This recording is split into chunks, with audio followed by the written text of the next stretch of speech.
스타트업 서포터즈입니다.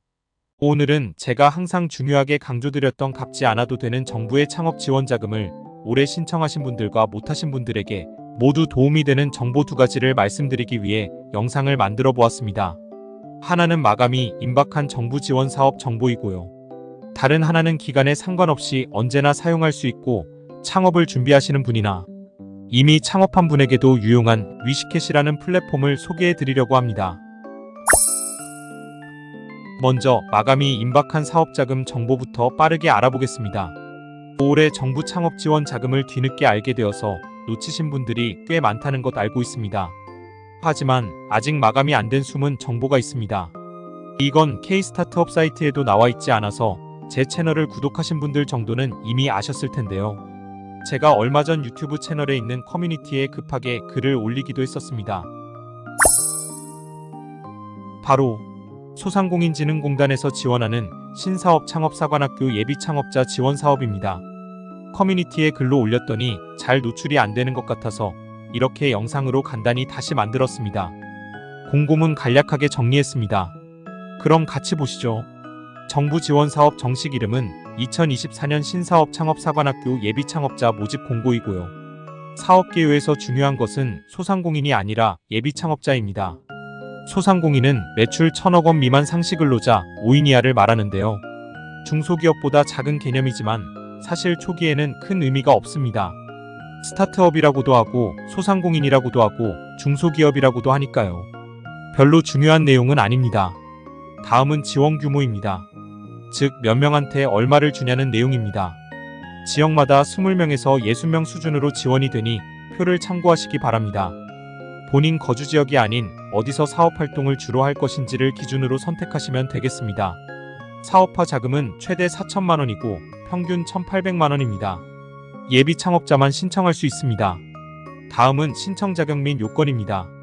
아까부터 예비 창업자가 중요하다고 말씀드렸던 것처럼 신청 자격은 예비 창업자에게만 지원이 됩니다. 예비 창업자는 사업 공고일 기준으로 사업자가 없어야 합니다. 예비 창업자의 정의는 이렇게 써 있습니다. 복잡하게 생각하지 마시고 사업 공고일 24년 2월 19일 기준으로 사업자 등록이 안 된 사람은 신청이 가능합니다. 어렵지 않으시죠? 자세한 내용은 고정 댓글에 링크 달아놓겠습니다. 링크 클릭이 안 되시면 커뮤니티 글 참고하세요. 그리고 제일 중요한 마감 기한인데요. 원래는 3월 29일 오후 6시까지였는데 이 영상을 만드는 중에 4월 5일 금요일까지 기간이 연장되었습니다. 저도 깜짝 놀랐습니다. 시간이 촉박하신 분들에게 희망이 되는 정보를 드릴 수 있어서 저도 기분이 좋습니다. 혹시 지난 예비 창업 패키지 창업자금 사업을 놓치신 분이나 1차 서류 탈락하신 분들은 신사업 창업사관학교 지원사업 도전해보시는 것을 추천드립니다. 왜냐하면 사업계획서 양식도 거의 비슷하기 때문에 만약 사업계획서를 써놓은 게 있으시면 너무 편하게 신청할 수 있고요. 처음 신청하신 분들은 사업계획서 샘플이 필요하실 텐데요. 댓글 남겨주시면 안내드리겠습니다.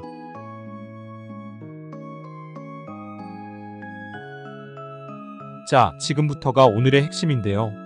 앞서 말씀드린 것처럼 이제 막 사업을 고민하시는 분들이나 정부 사업에 선정 또는 탈락하신 분들 중에 특히 앱 개발이나 플랫폼 개발과 같은 온라인 서비스 방식의 창업 아이템을 구상하신 분들이 참 많습니다. 창업 아이템의 70에서 80%가 대부분 앱을 사용하는 창업 방식을 선호하는 것 같습니다. 하지만 문제는 그런 수요가 많아지면서 개발업체를 선택하기가 상당히 어려운 문제가 발생하고 있습니다. 대부분 예비 창업자분들은 아이디어만으로 창업을 기획하시는데요. 그러다 보니 본인이 직접 개발은 어렵기 때문에 어플리케이션이나 온라인 서비스 개발은 전문 개발업체를 통해서 용역을 맡기게 됩니다. 정부에서도 그것을 알고 있기 때문에 지원 자금의 대부분을 그런 개발비로 쓰도록 허용하고 있습니다. 그런데 문제는 아까 말씀드린 것처럼 좋은 개발업체를 찾기가 쉽지 않다는 것입니다. 왜냐하면 대부분 프리랜서로 활동하시거나 법인 형태의 개발회사를 찾게 되면 비용이 비싼 편이 많기 때문입니다. 그러다 보니 더 큰 문제는 개발회사를 힘들게 찾았더라도 신뢰가 보장되는지 또는 내가 들인 비용만큼 잘 활용할 수 있는지 개발을 의뢰할 때 용어를 모르는 상태에서 내 아이템을 개발자에게 잘 설명할 수 있는지 등 막상 그 흔한 어플리케이션을 만드는 창업 아이템을 기획했더라도 개발의 문제에 부딪히기 마련입니다. 서론이 길었는데요. 오늘은 마침 그런 문제를 해결할 수 있는 좋은 플랫폼을 소개시켜 드리려고 합니다. 바로 위시캣이라는 곳입니다. 뭔가 소원을 이루어주는 고양이인가? 라고 혼자 생각했었는데요. 어쨌든 이름이 심플해서 쉽게 기억할 수 있었습니다. 그럼 해당 서비스를 같이 살펴보겠습니다. 홈페이지 첫 화면에 제가 빨간색으로 밑줄을 친 것처럼 이미 많은 분들이 사용한다는 것을 알 수 있었습니다. 그리고 10만 개나 되는 개발사를 가장 많이 보유하고 있어서 빠르게 개발사를 찾을 수 있는 국내 1위 IT 아웃소싱 플랫폼입니다. 다음은 서비스 상단에 보면 친절하게 이용 방법에 대한 메뉴가 있습니다. 들어가 보면 클라이언트 이용 방법과 파트너스 이용 방법으로 나뉘어 있는데요. 개발을 의뢰하려면 클라이언트 이용 방법을 살펴보면 됩니다. 처음에 프로젝트 등록을 합니다. 즉, 내가 개발하려고 하는 내용을 입력하라는 뜻입니다. 견적을 알아야 개발자분들이 할 수 있는지 없는지 판단을 할 수 있으니까요. 아래로 조금 내려보면 친절하게 의뢰인 입장에서 걱정되는 부분을 설명해주고 있습니다.